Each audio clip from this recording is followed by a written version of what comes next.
or some background to the question. The first thing we got to understand is the two guys are the same. This 3D model that you see on the screen and this 3D model that you see on the screen are actually the same 3D model. Alright? If you recall back to chapter 1, tutorial 1, we asked the question about the graphics rendering pipeline. And we said that in the graphics rendering pipeline there are 4 stages. Remember or not? You got a primitive assembler, then the vertex shader, then the rasterize and mask. You got the fragment shader, and the rasterization. Something like that. Okay, you got these 4 steps. So what I want to tell you is, this one is like the beginning. You got the 3D model, you got the vertex ready. Then the fragment shader comes in and colors. The fragment shader colors the pixels. Okay. What the fragment shader does will either result in this or this. But the 3D model is the same. Alright? It's only the job of the fragment shader to color it like this or color it like this. I use an example in my class yesterday morning. I said, imagine if I ask you, I give you a picture of a unicorn and I ask you to color with color pencil, you will probably color something nice like this. I hope. If I ask my children to color everything one color one, the hair is blue hair. Right, but because you're smarter, you will mix all light blue, dark blue, a bit of white highlights, so on. So you will create more detailed colors. This is a very simple one. We come back to the question that, given these 2 options, what will cause you to choose this and what will cause you to choose this? 2 factors that will make you influence your decision. Okay, open for volunteer answers.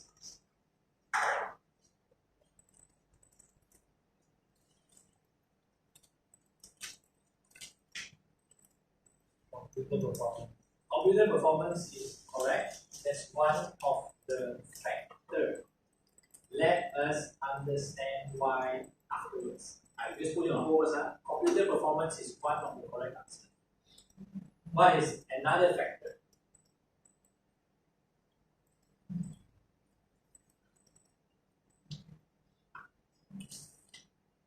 Time.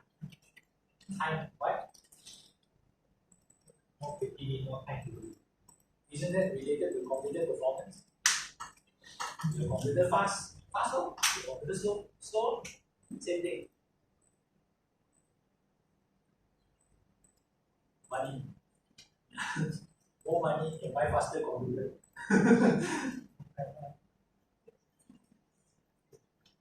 Wait, what is another reason that will make you choose either this or this?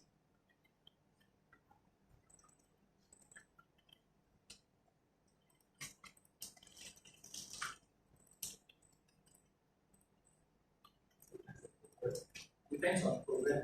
Why you want to do?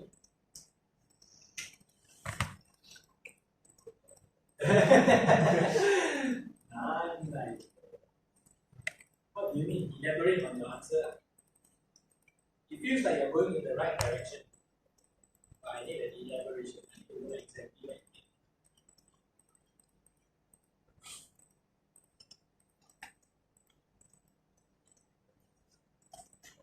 What is the other factor?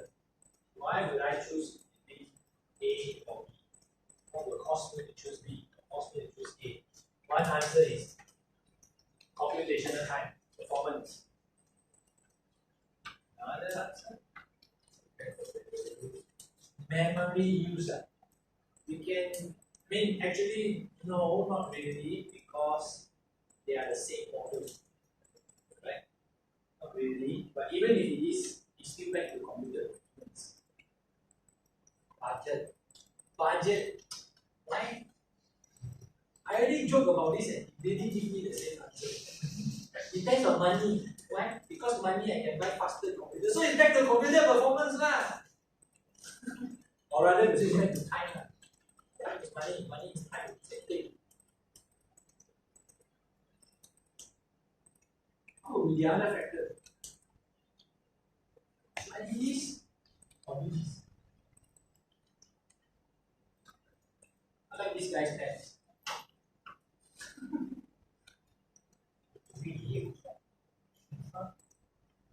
Yeah. How? Help me. What do you choose? What do you mean by that?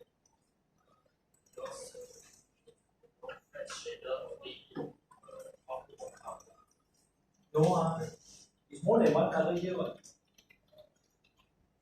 It's more than one color. It's many type of gray, but it's still many type of gray. Depends on the design. What do you mean? It's some of the object need to be so smooth.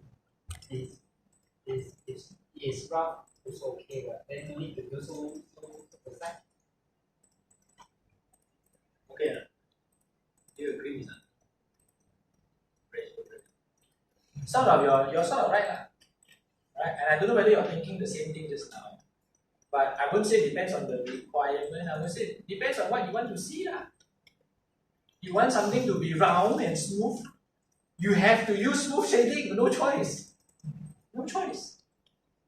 If you don't need it to be smooth, then okay, you can use flat shading. It's a visual requirement, what you want to see.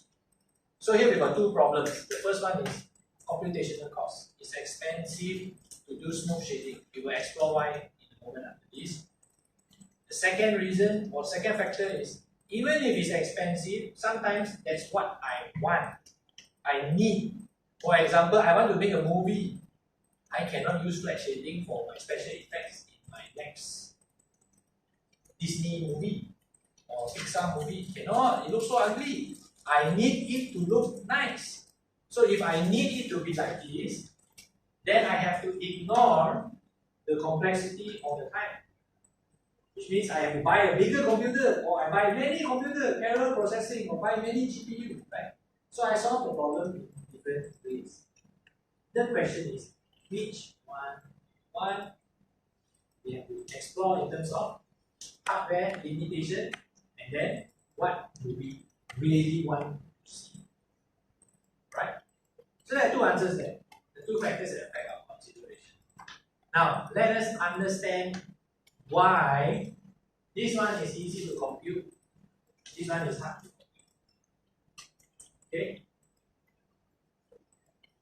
In this scenario, we have about 6 stacks, 1, 2, 3, 4, 5, 6, and also about 6 slices. Okay?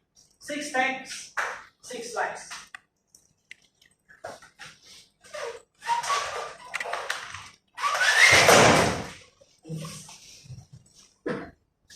We got 6 stacks, 6 slices. Wow, this one left here since last semester. Yeah, this is my writing last semester. F equals G plus H minus. Okay. I have 6 slices. I have 6 stacks, which means I have 36 polygons. Yeah. Okay. I'm going to do some crossover domain knowledge. If I got 36 polygons, what is the big O notation? Because you all just did midterm test, right? Or DSA, right? What is the big O notation for the computational workload to calculate the color? I have 36 polygons. What do you think is the big O notation? N squared. Why?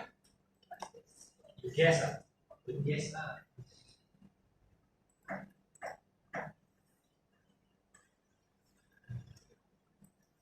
Anybody?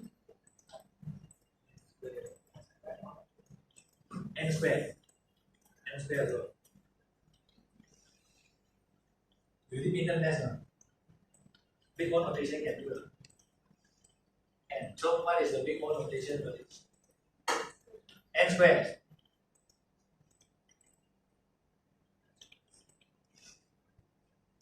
All wrong lah.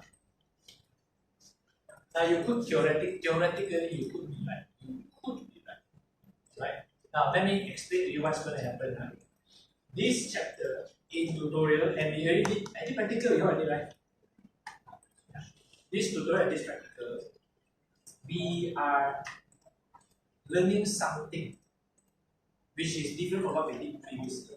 Previously, we have vertex, we specify the color will come out, right? Right now, you specify the color, no color will come out, isn't it? In our practical, we saw that already. I put a color for the vertex, nothing come out. I need to specify the material property, right? I also need to specify the light property. Then the light will interact with the material and a third object.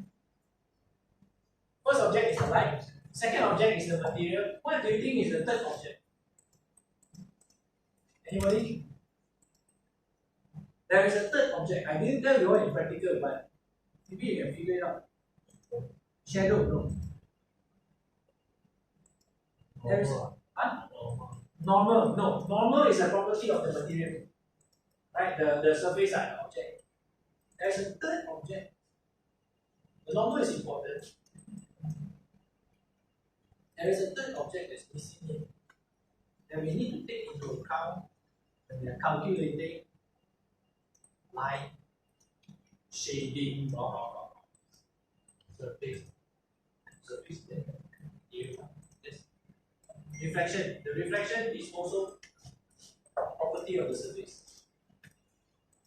So I should change it to surface. Surface, which has normal, it has material, which has diffuse, ambient, shininess, specularity, they are all part of the surface. There is a third object, number 3.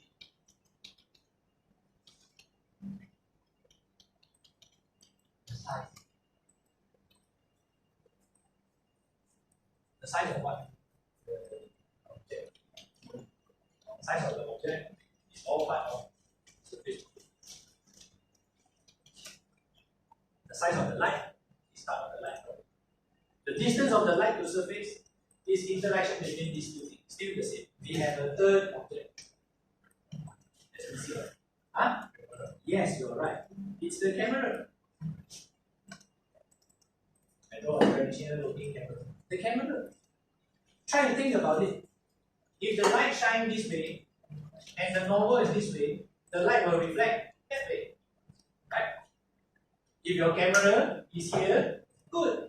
You will see the reflection.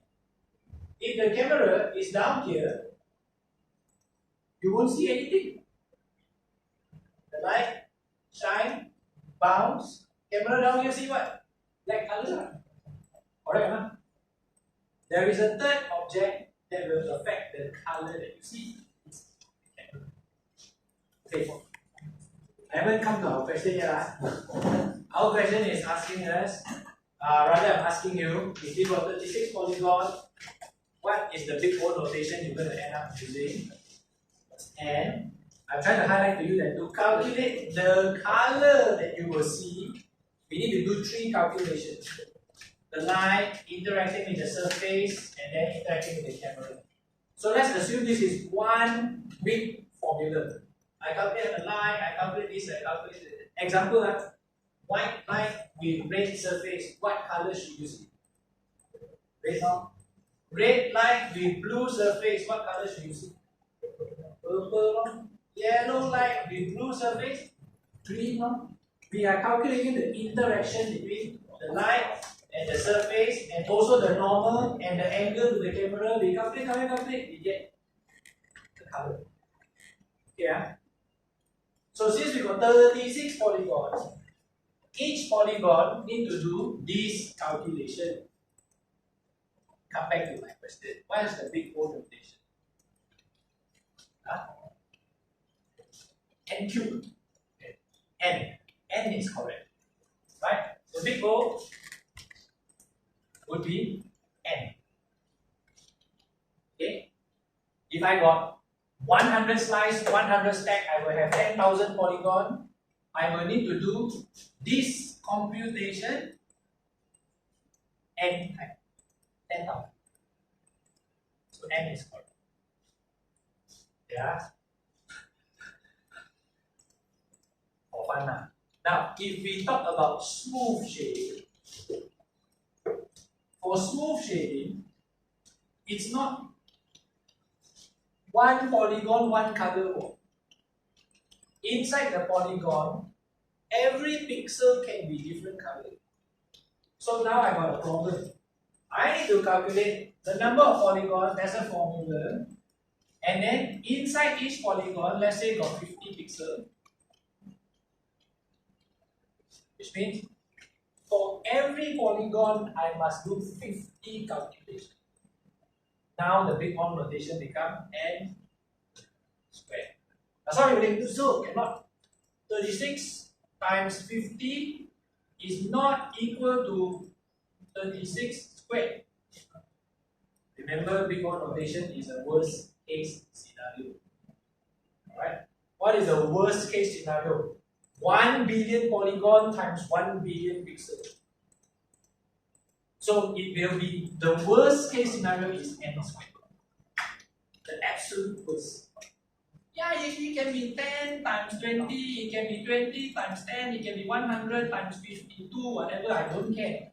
The worst case scenario is N squared. Right? That will be the absolute worst number. That's why when you do smooth shading, you are doing a lot more computation, a lot more calculation. Okay? So, given the choice, I may choose this because I like this. So then you have to deal with the computation problem. If you need your thing to be in real time in the game, like on the phone, you cannot solve it, then you have to revert to the different choice. That's why we got our two choices. Flat shading and smooth shading. I will go more into detail about flat shading and later in question 6. So we come back to our tutorial. Two factors to consider. We now have our clear, simple two answer. The answer is very simple. Okay? When should I choose flat object? When graphically I can use flat object, or when my hardware is very lousy. When should I use smooth?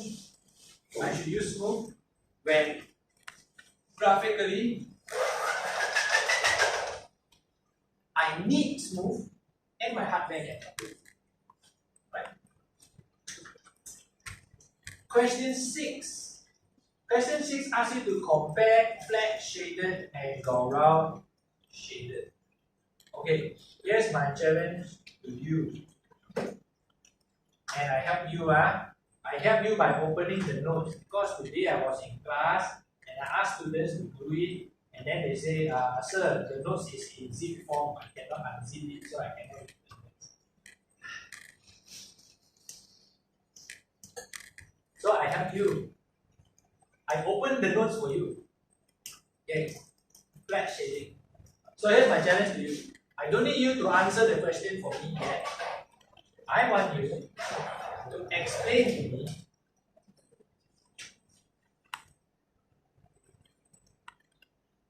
what is flat shading.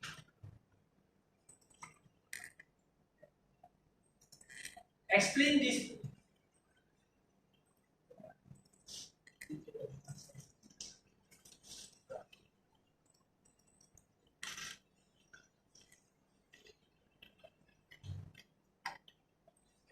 What do you understand? Rather, I say, more importantly, explain this. Okay, take some time, read, then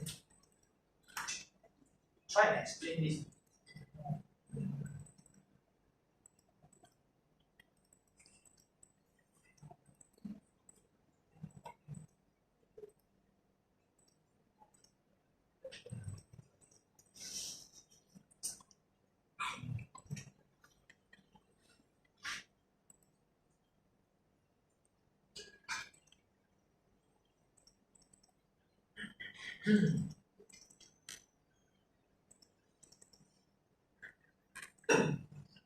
Or if you go attend lecture, even better. Maybe you took some notes, you noted down something you understand. Good.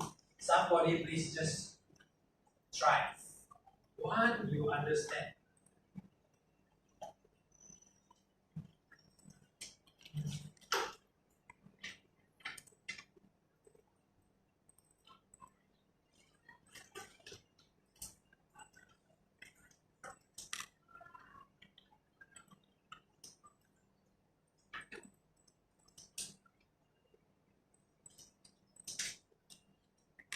The difference is like the third shader is using the first vertex that control the normal of the first vertex of the control. That smooth one is using Oh, wait. The question, I'm not answering question 6. I want you to explain this. I don't want to compare. just using the first vertex of the control the normal. Does a vertex have a norm? How? The first one that is low is the You think logically, what is a vertex? Point, right? Can a point have a norm? Cannot. GG. Connected point. So you mean like a line? Maybe a connected point will form a line. A line can have a normal in 2D. In 3D, a line cannot have a normal. In 3D, you need a plane. Plane only can, right? So, okay, we start with that. I know you're trying to say they have a normal, but I want to show you, you cannot say that the vertex forms the normal. Because vertex have no normal. Okay? So you continue your answer. Let's assume the vertex got normal, and then what?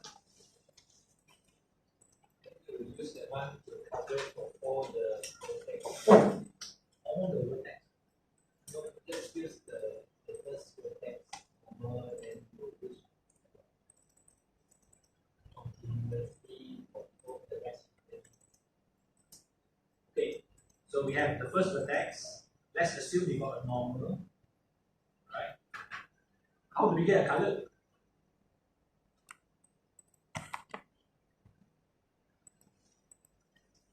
If we can find the color of that first vertex, what it says here is all pixels in the polygon will be same color. We need to find the first color. How to get the first color?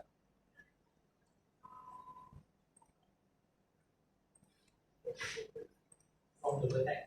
Vertex got color, man? Okay, we can set color, right? But I just told you that in practical we just need. The moment we enable lighting, there is no more vertex color. Correct, huh? No more already. So where the color come from?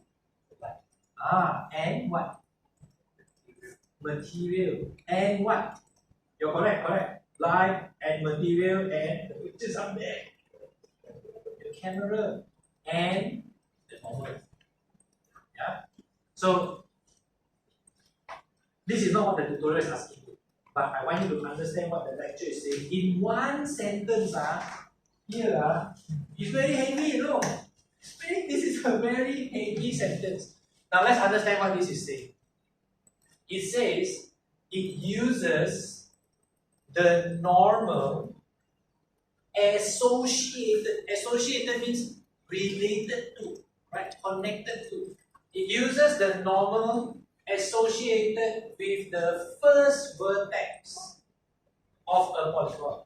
So here's our code. We wrote GL beginning, and then we put what? Right?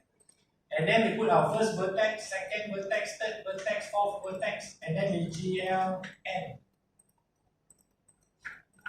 And I just showed you all, highlighted to you, all these vertex have no normal. There is no normal. In fact, in our practical, we had to create the normal. Remember? we create the normal, right? Since we create the normal already, OpenGL knows this normal is related to V1. How we know? Huh? Default? No. We have a better answer than that. How will OpenGL know that this normal is related to V1?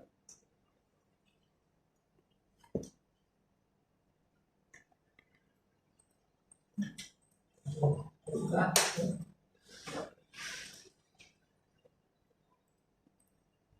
Because we can have many quad in our cube. We got 6 quad. How will OpenGL know which normal is for which one? In fact, in my code, just to make life difficult for you, I don't even have the GLN here. I straight away have V5, V6, V7, V8, V9, V10. How will OpenGL know this normal is for this? For this? Huh? GL begins, so this is for this. Then, how about this? For this. What if I put the normal in? I'll put the normal in.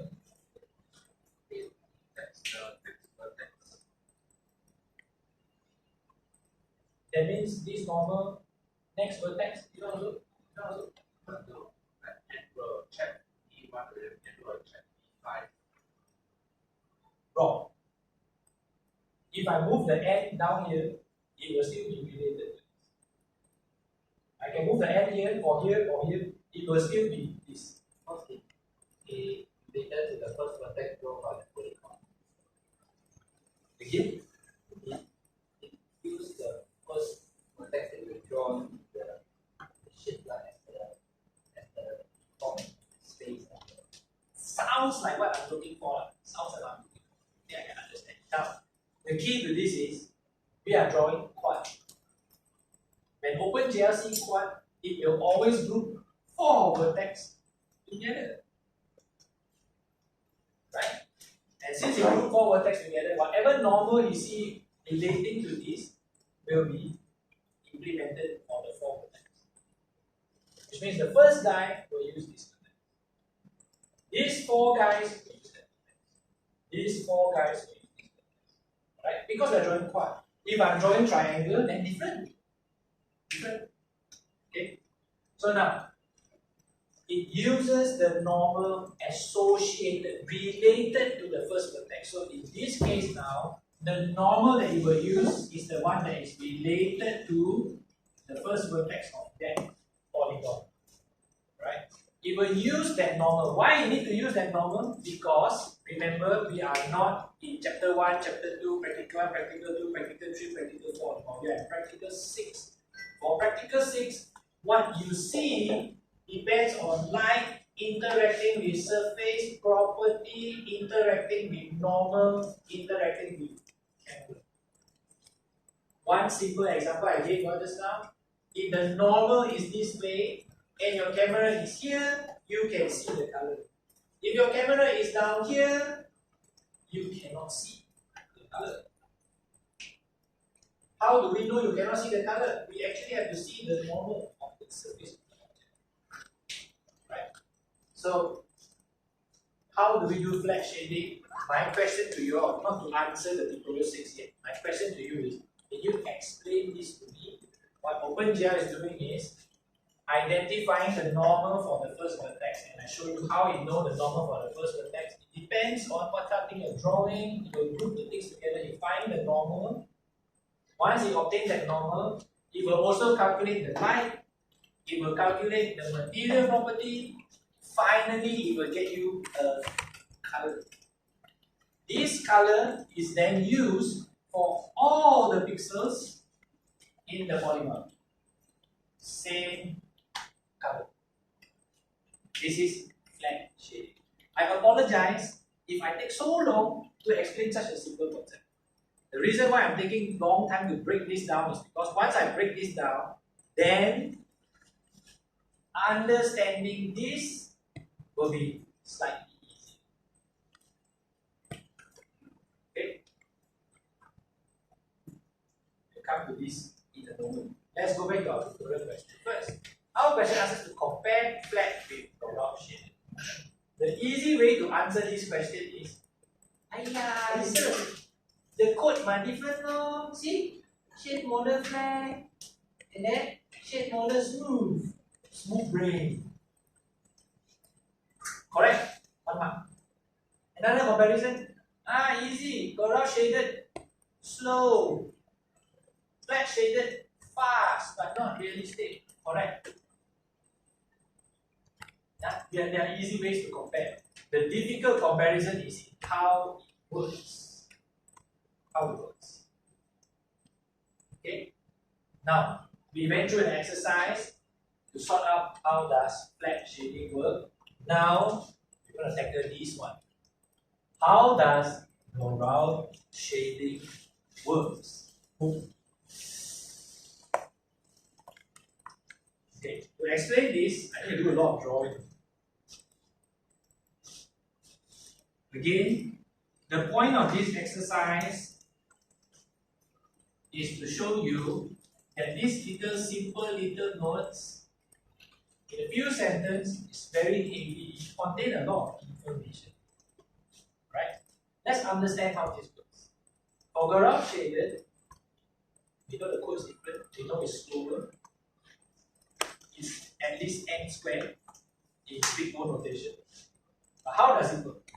The first thing it says is the color for each vertex is computed using the average normal. Now, this one is a bit tricky. What do you mean by average normal? If I use a cube as an example, I have one vertex. What do you think is the average normal for this vertex? How do I get the number? Remember, vertex got no normal. How do I get this average normal? From where? Correct, exactly. From the faces it's connected to. So I got one face, got another face, and I got the back face. Isn't it? This vertex is connected to 3 surfaces. So if I got one normal, what is the average normal? I can't draw in 3D, I hope you understand. Yeah? The average normal for this guy will be like that. Average normal for this guy will be like that. The average normal for this guy will be like that. Right? This one will go out, this one will go down, this one will go there, and behind. Yeah. This one coming out a bit, 3D. That will be the average normal. Yeah, step 1. Compute average normal. Once we have the average normal for this vertex, we can now count what color should this pixel be. How? Do this one. Light, interact with the surface material, interact with the normal. We check what the camera can see. We got the color.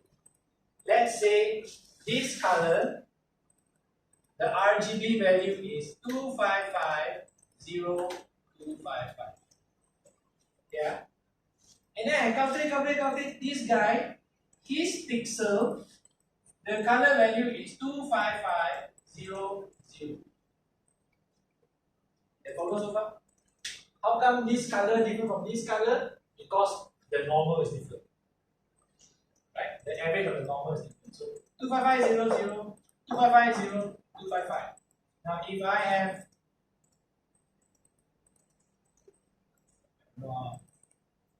many pixels, what is the next step? Color for pixels within the polygon are calculated by linear interpolation from the vertices. So if I have this vertex 2550, 255 and this vertex 25500, the color for pixel 1, pixel 2 and pixel 3 should be 1. So we do a linear interpolation between, the only difference between these two is the blue, right? Between 0 and 255. Or rather, I shouldn't draw 0 to 255, I should draw 0 and 255 this way. I should say between pixel 0 and pixel 0, 1, 2, 3, 4. So 4 is 255.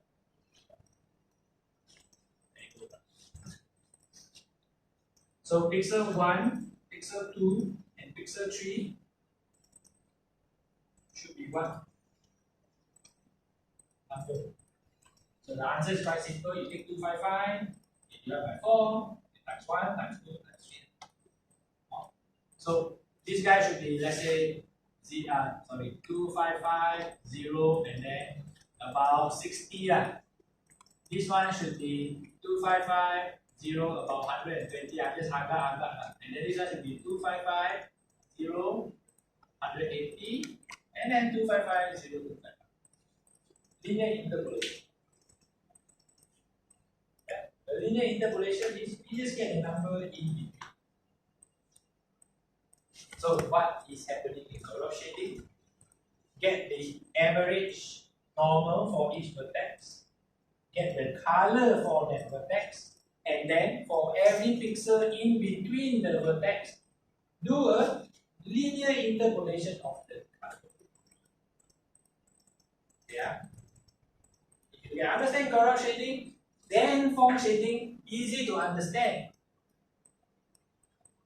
Get the normal for each vertex, and instead of interpolating the pixel, you interpolate the normal for each pixel.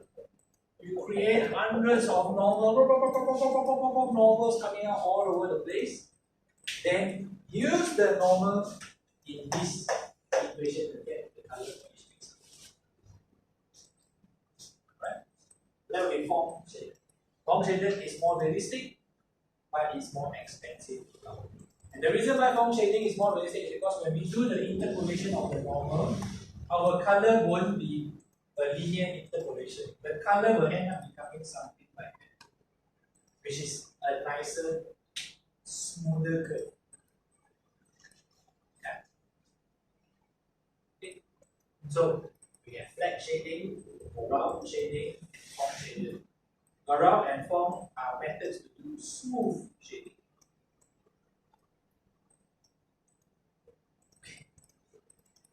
350. Finish tutorial. We look back at our tutorial question one more time. Sorry. Compare flat shaded and Gouraud shaded. So as I mentioned, the answer is pretty straightforward. If you want to answer the tutorial, flat shading we can compare in terms of the code. It's different. You can get 1 mark for that. We can talk in terms of the speed, another mark. We can talk in terms of the realism, another mark. And hopefully you can explain how it works.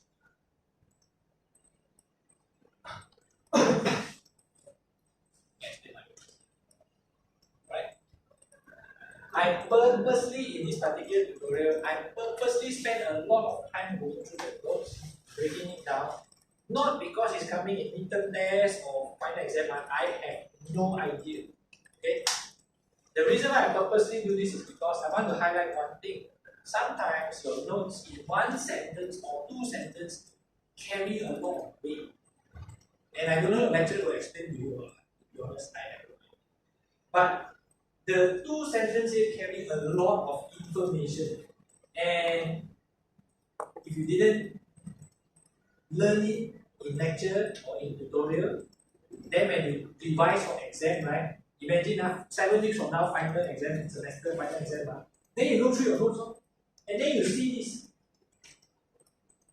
I memorize. But what happens when you memorize? You don't actually understand how it works. Right? So I want to encourage you to attend lecture. If lecture not teaching properly, I have no idea, I don't know. I want to encourage you to attend lecture. If there's something you don't understand, which is what I like you, what you do in class, you always ask questions to clarify. That's good. Because even if you understand, right, sometimes your friend don't understand and you ask, at least they will. Yeah? Clarify, get a deep understanding of what's happening. Okay. So when you revise an exam, right, you don't have to memorize things, you just know how it works. Okay. the text is very short, but it carries a lot of information. Yeah. So I hope after my grandfather's doing all, I hope you understand a bit better what flat shading is doing, what Corel and foam shading is doing. I also want to emphasize one more time, this chapter onwards, we are always dealing with light interacting with materials, interacting with normals which affect what the camera will see. Right? We have moved on from the previous model. The previous model is you just say what color you want, tell me where the vertex is, boom, it come out already. Now cannot. You have to control the light, you have to control the material, you have to take into account the normal and the position of the camera. You have to take into account all these things. Okay? So that's all. Any question? No question. I see you all next week. Okay. Have a good 2 days holiday. Please don't forget our London beach. I know holiday nice. Maybe spend 1 hour a day. Try 1 hour. Then enough. After 1 hour cannot finish. Then take a break. Don't do it. It's holiday. Okay, then try again the next day. So attendance. Who is here today?